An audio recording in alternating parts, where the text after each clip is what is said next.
안녕하세요. 성경을 가르치는 목사 우현준입니다. 오늘은 13번째 이야기, 졸업식 이야기 2, 두 번째 졸업식 이야기에 대해 함께 말씀을 나누겠습니다. 졸업식은 두 종류라고 이야기했어요. 지난 시간에 배웠던 사람의 생명이 끝난 후에 어떤 일이 있을 것인가에 대한 졸업식. 두 번째는 이 땅이 어떻게 끝날 것인가, 이 지구의 멸망, 지구의 끝에 대한 졸업식. 오늘은 바로 이 마지막 지구의 멸망에 대한 이야기를 나누려고 합니다. 지구는 종말이 있을까요? 이 지구가 계속 이 상태로 갈 수 있을까요? 목사님 생각에는, 목사님 굉장히 어릴 적에 그냥 개울물을 입대고 마셨던 기억이 나거든요. 근데 지금은 그렇게 할 수 없어요.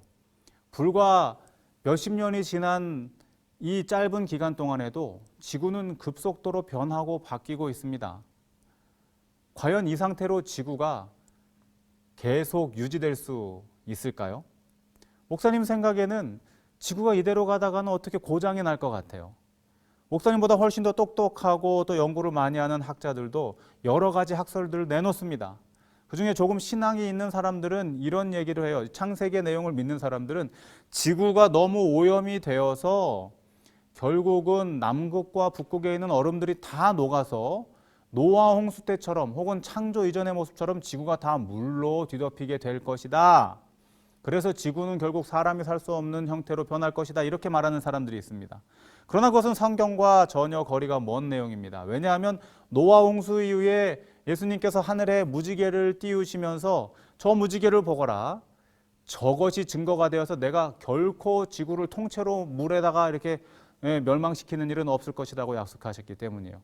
그러니 과학적 이론으로 과학자들이 계산해서 1년에 몇 센치씩 빙하들이 녹고 그래서 남극과 북극에 있는 모든 얼음들이 다 녹아서 지구를 덮는다. 언젠가는 몇 년도에는 그 일이 이루어질 것이다 라고 예견하는 그 전에 지구는 어쨌거나 성경상의 내용으로 지구의 종말이 있게 될 것입니다. 두 번째는 어떤 사람들이 이렇게 얘기합니다.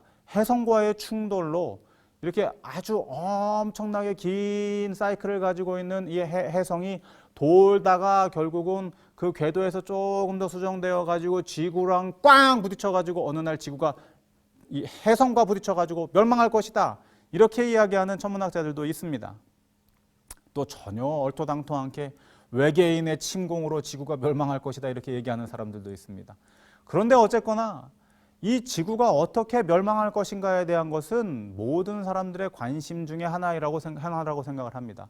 그래서 오늘날 많은 영상을 만드는 이 영상 회사들, 영화사들도 지구가 어떤 모습으로 멸망할 건지에 대해서 상상하면서 이런 이 영화들을 제작해 내는 것이죠.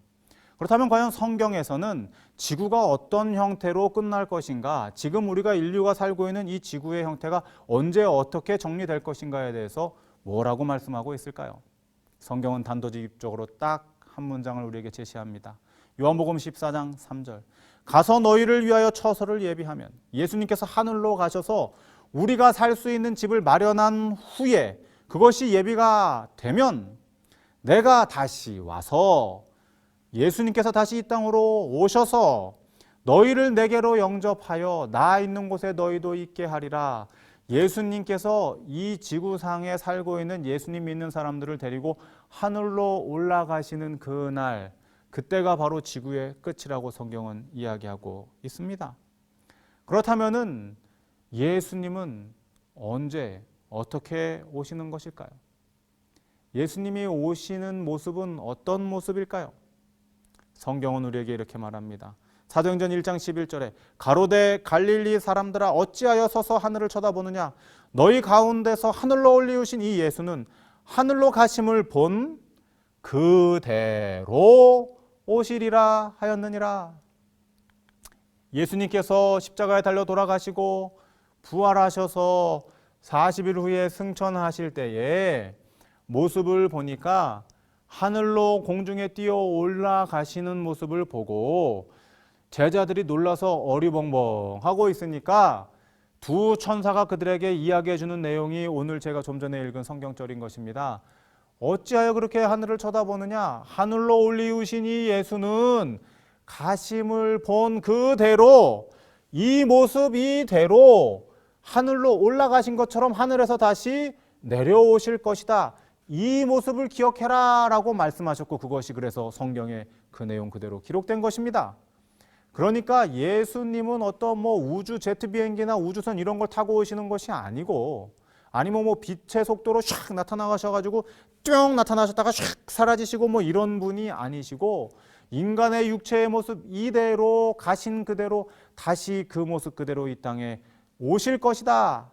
성경은 그렇게 기록하고 있습니다. 그렇다면 이 예수님은 언제 오시냔 말이에요. 이렇게 오시는 건 알겠단 말입니다. 그러면은 올라가신 날이 있는 것처럼 오실 날도 있을 텐데 언제 오시겠느냐? 성경은 이렇게 이야기합니다. 마태복음 24장 36절 그러나 그 날과 그때는 아무도 모른다. 아하. 예수님 오시는 날을 우리에게 정확하게 알려주지 않으신다는 것입니다. 하늘의 천사들도 심지어는 오시는 주인공이신 예수님 아들도 모르신다는 것입니다. 오직 아버지만 아시느니라. 예수님이 언제 오실지는 예수님도 모르시고 천사들도 모르시고 그러니 우리도 당연히 모르고 누구만 아신다고요? 아버지만 아신다고요. 왜 이렇게 아버지만 알고 계실까요? 이것은 진실되게 예수님을 기다리는 사람들을 정말로 하늘나라에 가서 살 만큼 준비가 된 사람들, 천국 가서 너무 착한 사람들만 있어서 나는 나쁜 짓을 못해서 못 살겠어요 하는 이런 악인들과 정말로 천국에 가서 살아야만 하는 온전히 믿음으로 살아가는 사람들을 알곡과 가라지로 나누시기 위해서 아버지께서는 그 시간을 우리에게 정확하게 알려주시지 않습니다. 그러나 확실한 것은 요한계시록 22장 20절에 결코 그 기간이 오래가지 않을 것이라는 거예요. 이것들을 증거하시니가 가라사대 내가 진실로 속히 오리라. 보통 예수님께서 진실로라는 표현을 쓰는 것은 정말로 중요할 때 사용하시거든요. 뭐요? 진실로 속히, 진짜 빨리 올게.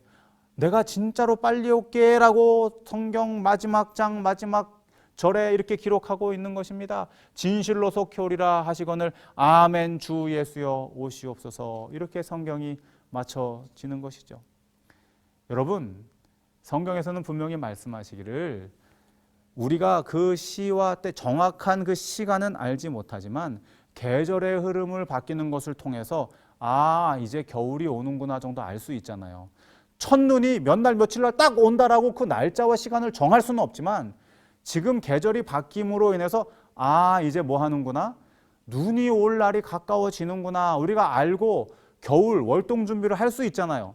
마찬가지로 예수님께서 속히 오시겠다고 하셨고 여러 재림 직전에 있을 여러 내용들을 성경에 우리에게 소개시켜 주셨기 때문에 그런 것들을 보면서 예수님이 몇 날, 몇 월, 며칠, 몇 시에 오신다라고 하는 정확한 날짜는 우리가 말할 수 없지만 일어나는 현상들을 보면서 이제는 정말로 오실 때가 다 되었구나 우리가 준비해야 되겠다 알도록 우리에게 말씀해 주신다는 것입니다. 그러면 예수님이 오실 때의 그 재림의 징조들, 이 재림의 모습들은 어떠한 모습들일까요? 성경에서는 여러 가지를 묘사하고 있습니다. 첫 번째로는 하늘이 떠나간대요. 저는 이런 모습을 본 적이 없습니다. 그런데 이런 일이 벌어지면 우리가 곧바로 알 수 있겠죠. 하늘이 떠나간다는 거예요. 산과 섬들이 요동을 친다는 것입니다. 산과 섬들이 막 자리를 막 바꾸고 덜덜덜 떨리고 난리가 난다는 것입니다. 이런 일이 있으면은 무엇이라는 거예요? 예수님이 오시는 것이라는 것입니다. 요한계시록 6장 14절에 하늘이 종이축이 말리는 것 같이 떠나가고 멀쩡한 A4용지 꽉 구겨가지고 던지면 오글오글해지는 것처럼 하늘이 그렇게 접힌다는 것입니다. 각 산과 섬이 제자리에서 옮기우는 일들이 있겠다. 두 번째로는 하늘에서 지진과 우박이 내리고 큰 재앙이 우리에게 닥친다는 것입니다. 요한계시록 16장 18절에서 21절에 보면 지진이 있어. 그 지진이 얼마나 큰지. 목사님은 지진을 경험해 본 적이 있어요. 목사님이 동해에서 목회를 할 때에 목사님 두 아이들이 아주 어릴 때에 어느 날 저녁에 특별한 일이 아닌데 아이들이 자기 이 거실에서 잘 놀다가 갑자기 목사님 품으로 확 달려드는 거예요. 그 목사님이 순간적으로 무슨 일이 일어나려나 했는데 그 일이 있은 얼마 후에 바로 몇 초 후에 흔들 하더니 우르르르릉 하면서 지진이 울리는 것을 목사님이 경험을 했습니다. 그 짧은 시간 동안 잠깐 울리는 그 지진에도 목사님 자녀들과 목사님 가족들은 정말 이 공포에 휩싸였어요. 그런데 성경에 보니까 얼마나 큰 지진인지 성경도 다 표현을 못해가지고 뭐라 그래요? 어찌 큰 지진이 얼마나 큰지 그 지진이 있을 것이라고 표현하고 있어요. 예수님 오실 때 그런 일이 있을 것이라는 것입니다. 또 중수가 이 무게와 수가 1달란트나 되는 엄청나게 무거운 밀가루 포대만한 이만한 막 이 우박들이 막 뚝뚝 떨어진다는 것입니다. 큰 우박들이 떨어질 것이다. 대재앙이 이르러 오는 것입니다. 세 번째는 하늘이 불에 타서 큰 소리로 떠나간대요. 종이축처럼 말린 것으로 부족해서 하늘이 불타버린다는 것입니다. 이거를 이렇게 표현했기 때문에 목사님도 상상할 수밖에 없어요. 이것을 다 말로 표현할 수는 없습니다. 목사님도 본 적이 없으니까요. 그러나 분명히 그 현상이 일어날 때 우리가 이걸 보고 저거 저래 가지고 하늘이 불타는 걸로 표현을 했구나 우리가 알게 될 것입니다. 베드로서 3장 10절 그날에는 하늘이 큰 소리로 떠나가고 체질이 뜨거운 불에 풀어지고 땅과 그 중에 있는 모든 것이 드러나리로다. 재림이 이런 모습으로 우리에게 다가올 것입니다. 이런 일이 있을 때 우리는 정말 정신 바짝 차리고 주님의 재림을 맞이할 수 있는 준비된 사람들로 살아가야 할 것입니다. 그렇다면 이 예수님께서 재림하시는 목적은 무엇일까요? 우리가 이미 공부해서 알고 있죠. 여러 가지 목적 중에 중요한 목적을 몇 가지 살펴보겠습니다. 첫 번째는 심판하시기 위해서 오십니다. 마태복음 13장 30절에 보면 가라지는 먼저 거두어 불사르게 단으로 묶고 곡식은 모아 내 곡간에 넣으라. 심판하시기 위해서 하나님 믿는 자들, 예수님 섬기는 자들 데리러 오시기 위해서 이 땅에 오시는 것입니다. 그것을 우리는 의인의 보상이라고 얘기하죠. 요한계시록 22장 12절 보라 내가 속히 오리니 내가 줄 상이 너에게 있어 각 사람에게 그의 일한 대로 갚아주리라. 세 번째는 그러면 이제 벌 주시는 거예요. 숙제 제대로 안 한 학생들 벌 받아야지. 데살로니가후서 1장 8절에 하나님을 모르는 자들과 이거는 결코 하나님께서 그들에게 허락하신 것이 아닙니다. 하나님께서는 모든 이들이 구원 얻기를 원하십니다. 그런데 스스로가 모르는 사람처럼 사는 거예요. 우리가 교과서 이야기할 때 찰스 다윈처럼 하나님을 알되 하나님께 영광을 돌리지도 않고 스스로 허탄한 데 마음을 두고 미련하여 져서 하나님의 영광을 썩어질 사람과 금수와 버러지의 형상으로 만들어버리는 그런 자들, 자기의 운명을 자기 스스로 선택한 자들은 우리 주 예수 그리스도의 복음을 복종치 않는 자들에게 형벌을 주시리라. 어쩔 수 없이 그들은 소멸되는 것입니다. 있지도 않았던 존재들처럼 사라져버리는 것이죠. 이러한 내용들 앞에서 우리는 어떻게 준비해야 할까요? 우리가 어떤 준비를 해야 할까요? 성경은 우리에게 말합니다. 숙제 철저히 하라는 것입니다. 숙제 검사하기 전에 숙제를 잘해야 하는 것입니다. 숙제는 누굴 위한 것이라고요? 선생님을 위한 것이 아니고 바로 학생들을 위한 것이라고요. 예수님께서 우리에게 하라고 하신 것은 누구를 위한 것이라고요? 우리 예수님을 위한 것이 아니고 우리 자신을 위한 것이라고요. 우리 구원 문제를 위해서 주신 것이라고요. 마태복음 24장 14절 이러므로 너희도 예비하고 있으라. 생각지 않은 때에 인자가 오리라. 숙제검사 언제 할지 모르니 항상 그날 해야 할 거 잘 하라는 것입니다. 목사님 어릴 적에 방학 숙제, 특히 일기, 개학하기 이틀 전부터 일기 쓰기 시작하는 것입니다. 그래서 하루에 2주씩 15편의 이 일기를 쓰는 거예요. 아무리 목사님 머리가 좋아도 그걸 다 기억할 수가 없습니다. 내용이 대부분 비슷한 거예요. 여러분 하늘 날아가는 숙제는 그렇게 될 일이 아닙니다. 매일매일 우리에게 주어진 숙제를 감당하지 않으면 언제 숙제 검사할지 모르는 그날에 우리는 결국 실패하게 되는 것입니다. 상 얻는 하늘에 적합한 사람으로 우리가 곳간에 들어가지 못하는 것입니다. 두 번째는 내 자신을 준비할 뿐만 아니라 뭐예요? 이 복음을 전파하는 것입니다. 다른 사람들도 구원해내기 위해 노력하는 것이죠. 그래서 뭐라 그래요? 마태복음 24장 14절에 천국 복음이 모든 민족에게 증거되기 위하여 온 세상에 전파되리니 그제야 끝이 오리라. 그제야 끝이 오리라. 이것이 지구 종말, 이것이 진정한 이 지구 전체의 졸업식 그 날이 되는 것입니다. 누가 오시는 날이요? 예수님께서 이 땅에 오시는 날이요. 요한계시록에 요한이 성경을 기록하면서 예수님의 말씀을 그대로 받아 적을 때 마지막 절 바로 앞에 뭐라고 써놨다고요? 내가 진실로 속히 오리라. 아멘 주 예수여 오시옵소서. 성경은 그렇게 끝이 납니다.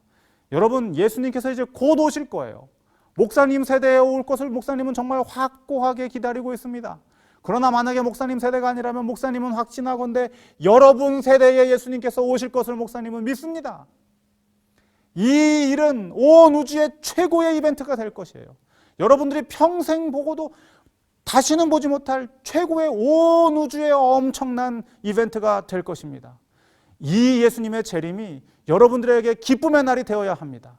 이것이 여러분들에게 심판의 날이 되고 여러분들에게 두려움의 날이 된다면 그렇게 불행한 사람은 이 세상에 없을 것입니다. 예수님이 오시는 그날, 정말 잘 준비된 사람들로 하루하루를 살아가다가 예수님께서 오셔서 우리의 이름을 부르시고 잘하였도다 착하고 충성된 종아 우리를 부르실 때에 그 모든 우리 이 방송을 듣는 우리 친구들이 예수님 곁에 함께 서서 함께 호산나 찬양하면서 하늘나라에 가게 되는 우리 모든 재림 청소년들 되시기를 진심으로 바랍니다. 여러분, 이제 이게 다음 과가 이제 마지막 과입니다. 목사님이 아쉽습니다. 그래도 우리가 할 인사는 해야 되겠죠? 여러분, 오늘은 여기까지입니다. 다음 시간에 또 만나요. 안녕.